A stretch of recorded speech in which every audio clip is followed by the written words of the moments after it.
오늘은 사도행전 12장입니다. 12장 1절에서 16절까지인데 조금 우리가 줄이기 위해서 10절까지만 읽도록 하겠습니다. 사도행전 12장 1절에서 10절까지 우리 한 절씩 교독합니다. 그때 헤롯 왕이 손을 들어 교회 중에서 몇 사람을 해하리 하여 유대인들이 이를 기뻐하는 것을 보고 베드로도 잡으려 할새 때는 무교절 기간이라.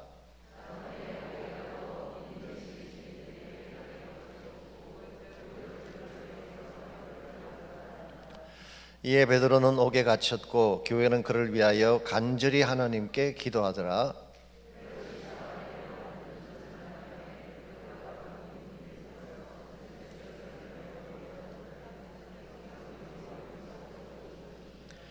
호련히 주의 사자가 나타나며 옥중에 광채가 빛나며 또 베드로의 옆구리를 쳐 깨워 이르되 급히 일어나라 하니 쇠사슬이 그 손에서 벗어지더라.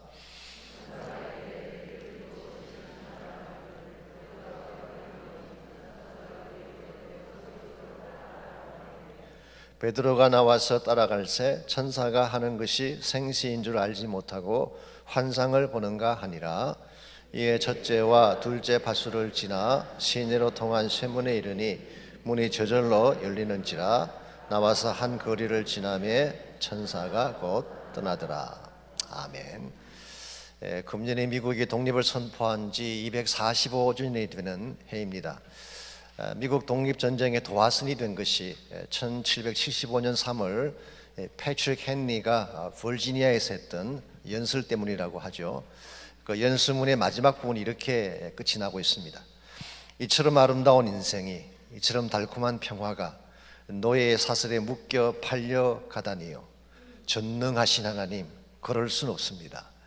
다른 이들은 어떤 길을 택할지 알지 못하나 But as for me, 나의 선택은 이것입니다. 그리고 했던 유명한 말이 Give me the liberty or give me death. 자유를 달라, 그렇지 않으면 죽음을 달라. 그렇게 선포를 했죠. 이 피맺힌 연설이 사람들의 마음에 불을 질렀고 1년 4개월 후에 영국으로부터 독립을 선포하고 자유를 얻게 됐습니다. 이번 자유라고 하는 것은 굉장히 소중한 것입니다. 어떤 대가를 지불하더라도 반드시 가져야 될 만큼 귀한 것이 자유이죠. 그런데 과연 정치적으로 제도적으로 자유를 얻었다고 해서 참된 자유가 주어진 것일까요? 그렇진 않습니다. 외적인 결박도 있지만 우리의 마음을 붙잡는 결박도 있습니다. 우리의 심령을 부여잡고 우리 영혼을 부여잡는 결박도 있기 때문에 외적인 차원의 자유를 얻었다고 해서 진정한 자유를 누렸다고 말할 수는 없습니다. 언젠가 제가 한번 소개해드린 적이 있습니다만 제가 달라스에 있을 때 한 집사님 가정이 실제로 이런 일을 경험하셨습니다. 달라스에 오신 분들은 잘 아시지만 그 지역의 한인들이 가장 많이 하는 게 도나스 가게입니다. 달라스 전체 도나스 가게 중에 3분의 1을 한인들이 하고 있다 그러잖아요. 이 집사님이 10년 동안 도나스 가게를 하신 분인데요, 휴가 한 번 가지 않고 매일 새벽 1시에 일어나서 도나스 만들어 파는 데만 10년을 보냈어요. 그들 어느 날 드디어 결단을 내렸습니다. 우리도 한번 휴가를 떠나보자. 그래서 가게를 종업원들에게 맡기고 3박 4일 일정으로 휴가를 떠났어요. 여행 떠난 첫날은 참 좋았어요. 일터를 떠나오니까 자유인 것 같았습니다. 근데 그날 밤에 잠을 자려고 하는데 잠이 안 와요. 새벽 1시가 되자 지금쯤 반죽할 시간인데 밀가루 반죽이 왔다 갔다 합니다. 또 시간이 더 지나가니까 이제는 오븐에 넣을 시간인데 새벽 5시쯤 되자 손님이 올 시간인데 그 눈앞에서 도나스가 왔다 갔다 하고 돈이 어른거려서 견딜 수가 없어서 그 다음날 휴가를 그만두고 다시 가게로 돌아왔다는 이야기. 여러분, 집을 떠난다고 해서 자유할 것 같습니까? 일손을 놓고 휴가를 떠난다고 자유한 것이 아니라 마음이 묶여 있으면 자유하지 못하는 것입니다. 몸은 떠났지만 심령이 장사에 매여 있고 돈에 매여 있다면 우리는 자유하지 못하는 것입니다. 이런 면에서 우리를 얽어매고 결박하는 것이 정치적인 억압만이 있는 것이 아닙니다. 물질적인 억압도 있고 환경적인 억압도 있고 영적인 억압도 존재하는 것입니다. 이와 같이 우리를 억압하는 이 수많은 결박들과 사슬로부터 참된 자유를 얻으려면 무엇이 필요할까요? 우리 힘과 능력만으로는 절대로 이 사슬을 끊을 수 없습니다. 그러므로 우리의 모든 결박을 풀어줄 수 있는 한 분을 만나야 되는데 성경은 그 한 분을 예수 그리스도라고 소개를 하고 있습니다. 예수님은 여러분과 저의 모든 결박을 풀어주시기 위해서 이 땅에 오셨어요. 율법의 얽매임에서 자유케 하시고 죄와 질병으로부터 자유케 하시기 위해서 오셨습니다. 히브리서 2장 15절 말씀에 의하면 죽기를 무서워함으로 일생에 매여 종로로 타는 모든 자들을 놓아주기 위해 오셨다고 했습니다. 이 말씀의 뜻은 죽음으로부터도 우리를 자유케 하시기 위해서 오셨다, 그런 말이에요. 이런 의미에서 여러분과 제가 경험하고 있는 결박이 어떤 것이든지, 어떤 강력한 사슬이라고 할지라도 예수님 만나고 그분의 능력을 받기만 하면 우리는 자유할 수가 있게 되는 것입니다. 여러분 인생 가운데도 많은 결박이 있는 줄 압니다. 표현하지 않아서 그렇지 여러분 삶을 얽어매고 있고 무섭게 만드는 결박들을 가진 분들이 계실 거예요. 이와 같은 체인들, 나를 묶고 있는 체인으로부터 자유자가 되어 살아가려면 과연 무엇이 필요할지 오늘 주신 본문을 가지고 함께 정리해 보려고 합니다. 오늘 같이 읽은 본문에 보시면 결박에 대한 좋은 예 하나가 나와 있습니다. 여러분께서 읽으셔서 금방 아시는 것처럼 이 본문 자체는 감옥에 투옥된 베드로의 사건을 다루고 있죠. 그런데 이 사건을 통해서 결박에 매인 자들의 현실이 어떤가를 잘 보여주고 있습니다. 먼저 1절에서 4절까지를 잠깐 보시게 되면 그 상황이 나와 있습니다. 1절 말씀, 그때 헤롯 왕이 손을 들어 교회 중에서 몇 사람을 헤아리고 하여, 여기 헤롯 왕이 등장을 하죠. 신약 성경에는 헤롯이 많이 나옵니다. 마태복음 2장에 보면은 예수님 탄생하실 때 헤롯이 나왔잖아요. 그 헤롯은 우리가 보통 헤롯 대왕이라고 합니다. 헤롯 the Great. 헤롯 대왕은 일찍이 세상을 떠났죠. 그럼 오늘 본문에 나오는 헤롯은 실제로는 헤롯의 손자 아그리파 1세를 말하는 것입니다. 아그리파 1세가 교회를 핍박하기 위해서 야고보를 잡아다가 칼로 죽였습니다. 그래서 우리 최초의 제자들 가운데 최초의 순교자가 야고보가 되죠. 한 가지 흥미로운 사실이 있습니다. 마가복음 10장에 보면 한 번은 야고보와 요한이 예수님께 찾아와서 하나는 좌편에 하나는 우편에 앉게 달라고 요청을 합니다. 그때 예수님께서 그들에게 되물었죠. 너희가 나의 잔을 마실 수 있느냐? 그때 야고보가 뭐라고 했는지 아십니까? 예, 마실 수 있습니다 그랬어요. 주님 말씀하시는 잔이 뭔지도 모른 채, 이게 십자가 죽음을 의미하는 것인데요, 네, 마실 수 있습니다 그랬더니 오늘 본문에 보니까 정말 말한 그대로 최초의 순교의 피를 흘리게 됐어요. 여러분께서 말을 조심하셔야 됩니다. 말이 항상 씨가 되어서 그대로 이루어질 가능성이 많기 때문에. 어쨌든 간에 이 야고보를 잡아서 죽이고 나니까 3절 말씀 보시면 유대인들이 굉장히 기뻐했어요. 그러니까 자기들이 좀 지가고 싶었던 것을 헤롯이 대신해 주었으니까 굉장히 기쁜 것입니다. 유대인들이 기뻐하는 것을 보고 이번에는 베드로를 체포를 합니다. 그리고 베드로를 6월절이 지난 후에 처형하기 위해서 감옥에 가두게 된 것입니다. 여러분과 제가 여기까지를 읽어보게 되면 베드로만 옥에 갇혀서 사슬에 묶인 것처럼 보이지만 실제로는 오늘 본문 속에 세 가지 종류의 사슬이 나열이 되어 있습니다. 첫 번째가 베드로를 묶고 있던 사슬이죠. 이것은 바로 환경적인 사슬이라 그렇게 말할 수가 있습니다. 피지컬리 베드로가 감옥에 갇히게 되고 결박을 당하게 되었죠. 이게 소위 말하는 환경적인 사슬인 것입니다. 두 번째가 예루살렘 성도들을 묶고 있던 사슬입니다. 우리 읽지 않았지만 뒤에 보시게 되면 기도를 했고 기도 응답을 하나님 주셨지만 초대교회 성도들이 이 기도 응답을 믿지 않았어요. 이 불신앙의 사슬이라고 할 수가 있죠. 사실은 이스라엘 백성들이 지난 수백 년 동안 이 사슬에 얽매여온 것입니다. 하나님께서 이스라엘 백성을 구출하신 후에 얼마나 많은 기적들을 보여주셨어요. 홍해가 갈라지게 하시고 반석에서 생수가 터져나오게 하고 아말렉 족속을 무찔러 주시고 수많은 기적을 보여주었지만 믿지 않았어요. 왜냐하니까 그들 마음속에 이 불신앙의 사슬이 있었기 때문에. 세 번째가 헤롯의 마음을 붙들고 있는 욕망의 사슬입니다. 얼핏 보게 되면 헤롯이 베드로를 가둔 것처럼 보이지만요, 사실은 헤롯 자신이 욕망의 사슬에 갇힌 거예요. 나중에 좀 더 설명을 드리겠지만 헤롯은 야망이 있는 사람이었습니다. 그래서 본인이 좀 더 정치적으로 더 크게 번성하기 위해서 이런 악한 일을 자행을 했어요. 그리고 결과적으로 그는 나중에 벌레가 먹어서 죽임을 당하게 되죠. 오늘 본문 속에 소개된 이 세 가지 종류의 사슬은 여러분과 저의 삶 가운데서도 발견이 되고 있습니다.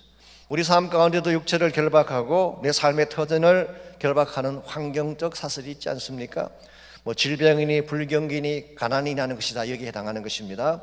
두 번째로 하나님의 역사를 믿지 않는 불신앙의 사슬이 우리 안에 있지 않아요? 우리 모두에게도 이것이 있습니다.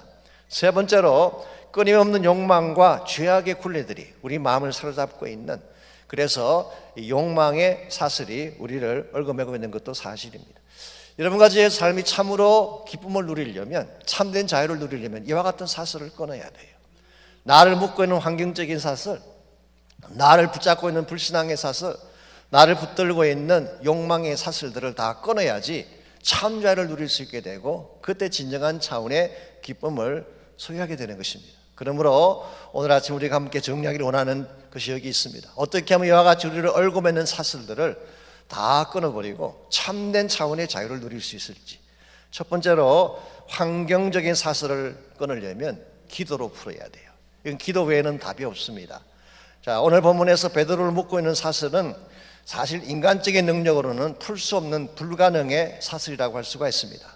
6절 말씀 보시게 되면 베드로가 두 군사 사이에 두 쇠사슬로 묶여 있다 그랬잖아요.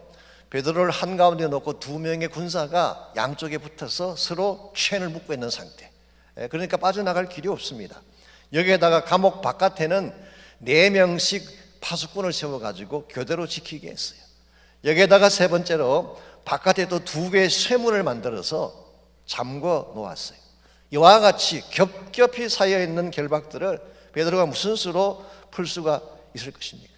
이 힘으로 풀 수 없는 것입니다. 그런데 유일한 한 가지 방법이 있어요.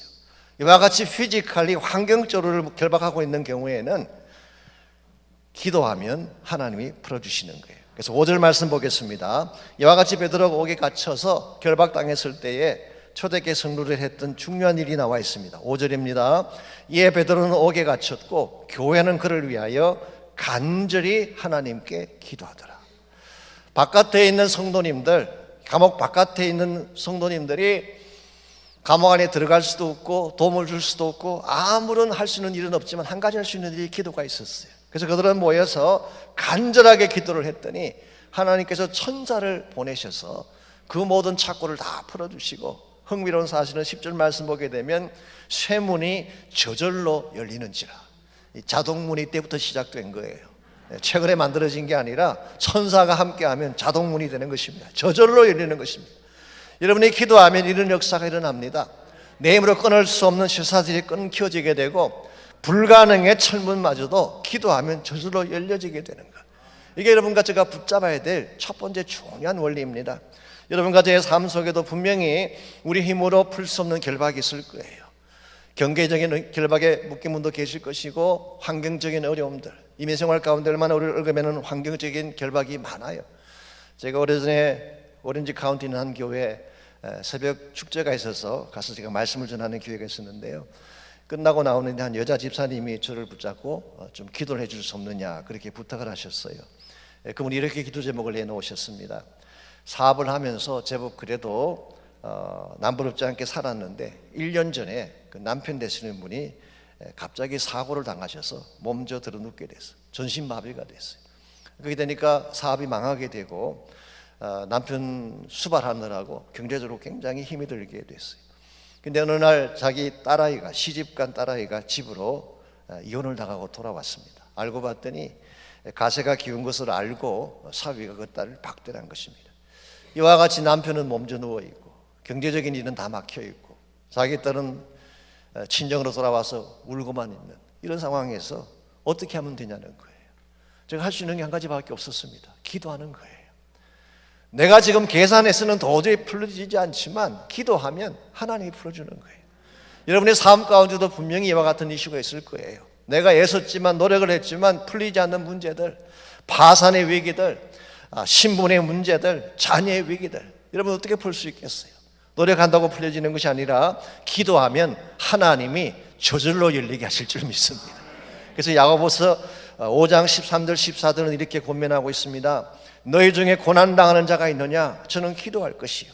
즐거워하는 자가 있느냐? 저는 찬송할지니라. 너희 중에 병든 자가 있느냐? 저는 교회의 장로들을 청할 것이요. 그들은 주님의 이름으로 기름을 바르며 기도할지니라 그랬어요. 이 말씀에 의하면 초대교회 성도들 가운데 뭐가 있다는 걸 알 수 있습니까? 고난당하는 자들이 있었어요. 병든 자들이 있었어요. 정말 어찌할 수 없는 환경 가운데 힘들어하는 자들이 있었어요. 이들을 향한 야고보 선생의 권면은 뭡니까? 기도하면 된다는 거예요. 그래서 17절과 18절을 계속 보시게 되면 엘리야는 우리와 성정이 같은 사람이로되 He is just like us. 엘리야가 특별한 존재가 아닙니다. 우리가 똑같은 인간이었어요. 근데 비 오지 않기로 간절히 기도한 적 3년 6개월 동안 땅에 비가 아니오고 다시 기도한 적 하늘이 비를 주고 땅이 열매를 맺었느니라. 여러분, 기도하면 하늘이 열릴 줄 믿습니다. 닫힌 하늘이 열리면서 축복의 단비가 쏟아지는 것입니다.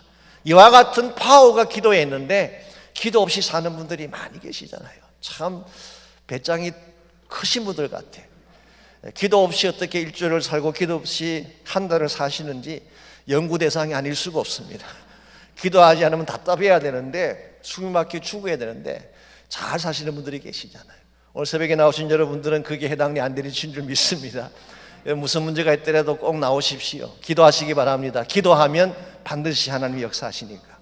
두 번째로 불신의 사슬, 우리 영성을 가르는 불신의 사슬은 믿음으로 풀어야 됩니다. 특별히 순전한 믿음을 가질 때 우리 불신의 사슬이 풀려지게 되는 것입니다. 오늘 본문에 나타난 초대교회 성도들의 아이러니한 측면이 하나 있습니다. 그들이 열심히 기도했어요. 온 성도가 모여서 합심해서 기도했는데 막상 하나님이 그 응답을 주시니까 믿지 않았어요. 13절 말씀 보시게 되면요, 베드로가 이제 감옥에서 풀려나서 기적적인 마음으로 풀려나서 대문을 두드렸습니다. 다른 말로 표현하면 기도 응답이죠. 그때 로데라고 하는 계집아이가 영접하러 나와서 베드로의 음성인 것을 알고 기뻐서 안으로 뛰어가서 외쳤어요. 베드로가 여기 있습니다. Peter is at the door. 베드로가 문 밖에 서 있습니다 라고 외쳤을 때 15절에서 그들이 보인 반응이 뭔가요? 내가 미쳤다. You're crazy 그랬어요. 이 얼마나 아이러니한 영적인 모순입니까? 기도했는데, 그리고 기도의 응답이 눈앞에 왔는데 초대교회 성도들은 미쳤다고 말하고 있어요. 세상에 이런 아이러니가 어디 있어요? 오늘 여러분과 저의 마음속에 이와 같은 문제가 없을까요? 정말 기도했으면 응답을 확신해야 되는데 기도하고도 믿지 않는, 이것은 우리가 입술로는 하나님에 대해서 말을 하지만 실제로는 하나님 믿지 않는다는 증거일지도 몰라요. 기도하지만 하나님의 기적을 믿지 않기 때문에, 즉 불신앙의 장비기로 있게 되면요, 기도해도 응답을 믿지 않는 것입니다. 이와 같이 우리 심령 속에 나도 모르는 가운데 축적되는 이 불신의 장벽, 이걸 깨뜨리지 아니하면 하나님의 기적을 날마다 맛보며 살아갈 수가 없어요. 아까 소개해드린 이스라엘 백성들 보십시오. 40년 동안 하나님이 기적을 행해 주셨어요. 만나를 내려주셨잖아요. 메추라기 먹여주셨잖아요. 그 기적 아닙니까? 어떻게 사막 한가운데서 물이 나와요? 기적 아닙니까? 매일 기적을 먹고 살면서도 하나님 안 믿었어요. 그들 마음속을 가로막고 있는 불신의 장벽 때문에. 오늘 여러분과 저의 마음속에 이 장벽이 있다면 하나님이 어떤 일을 행해 주셔도 여러분은 성장할 수 없어요. 그럼 이것을 반드시 깨뜨려야 돼요. 어떻게 하면 깨뜨릴 수가 있을까요?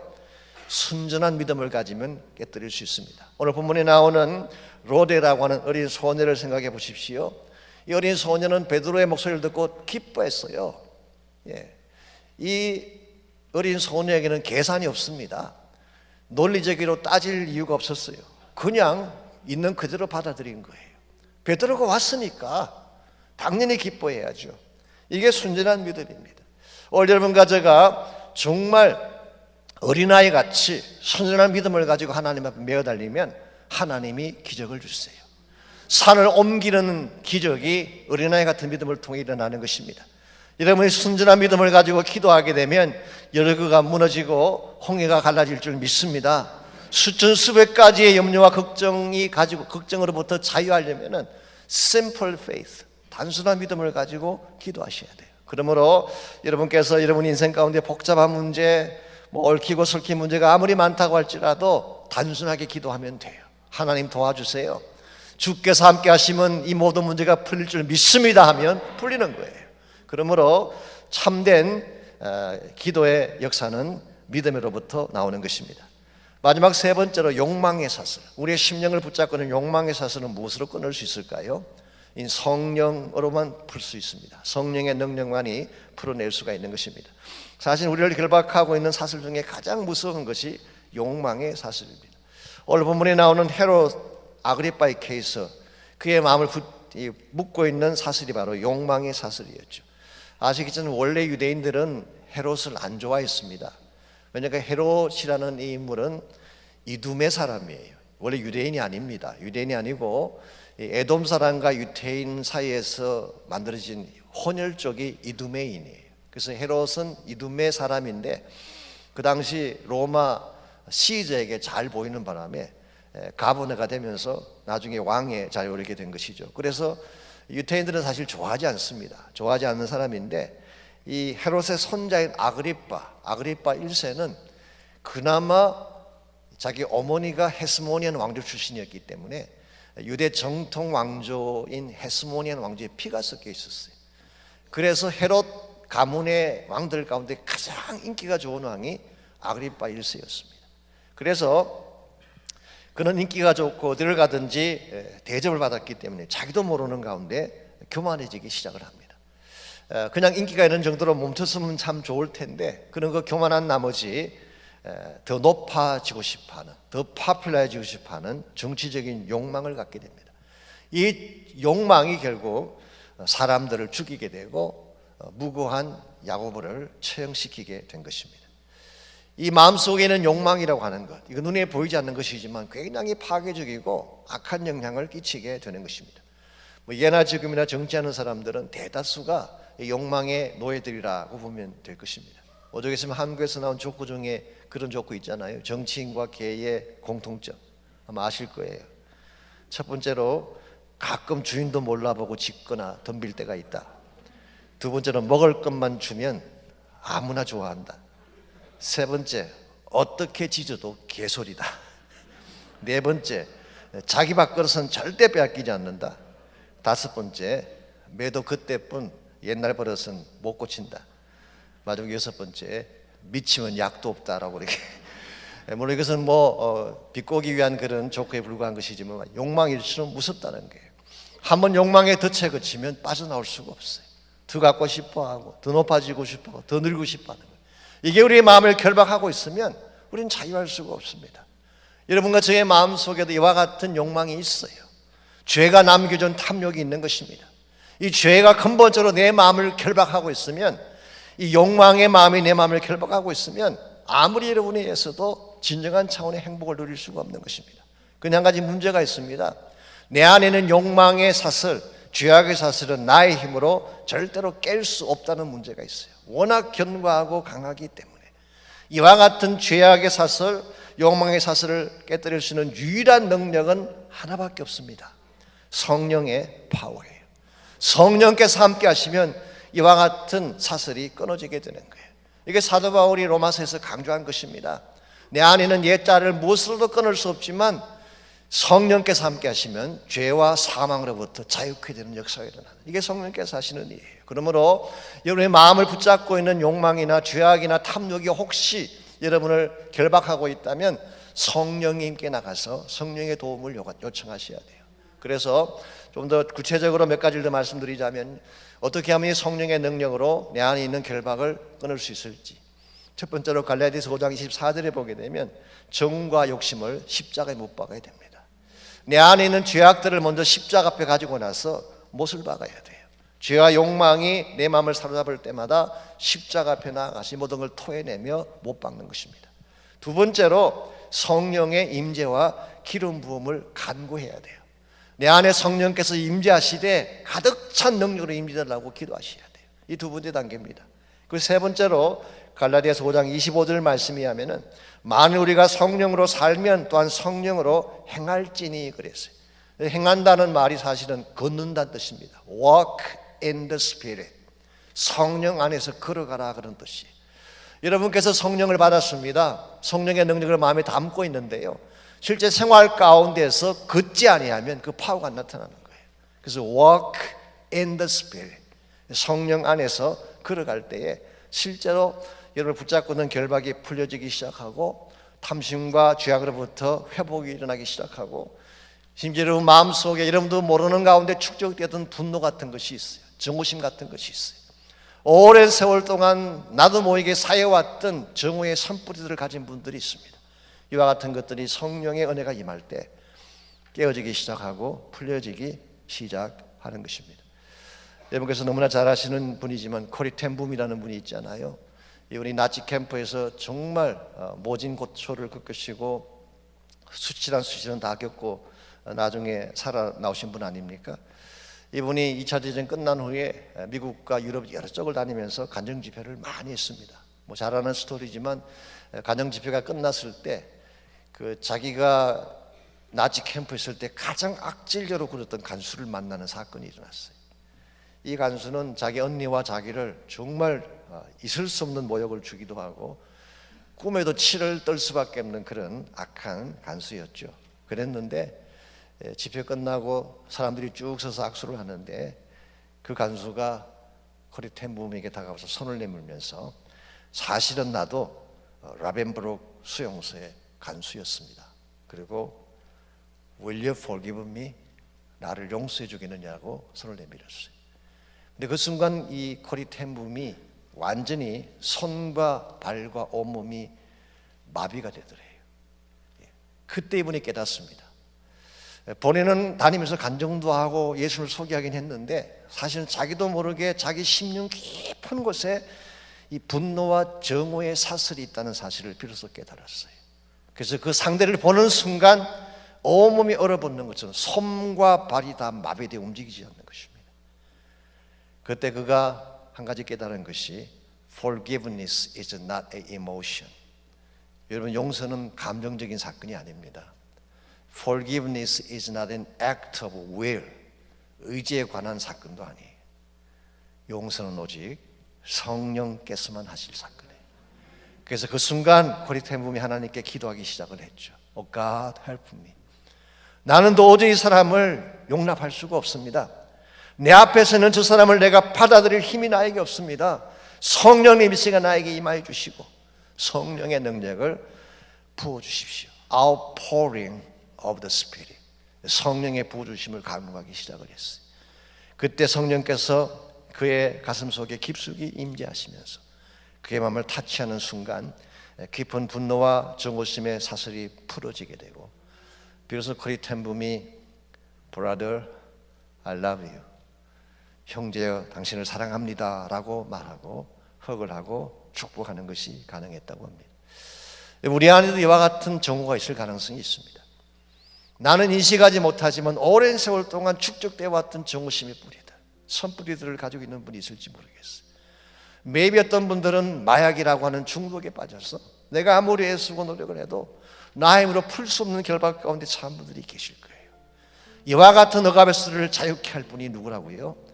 성령 하나님이에요.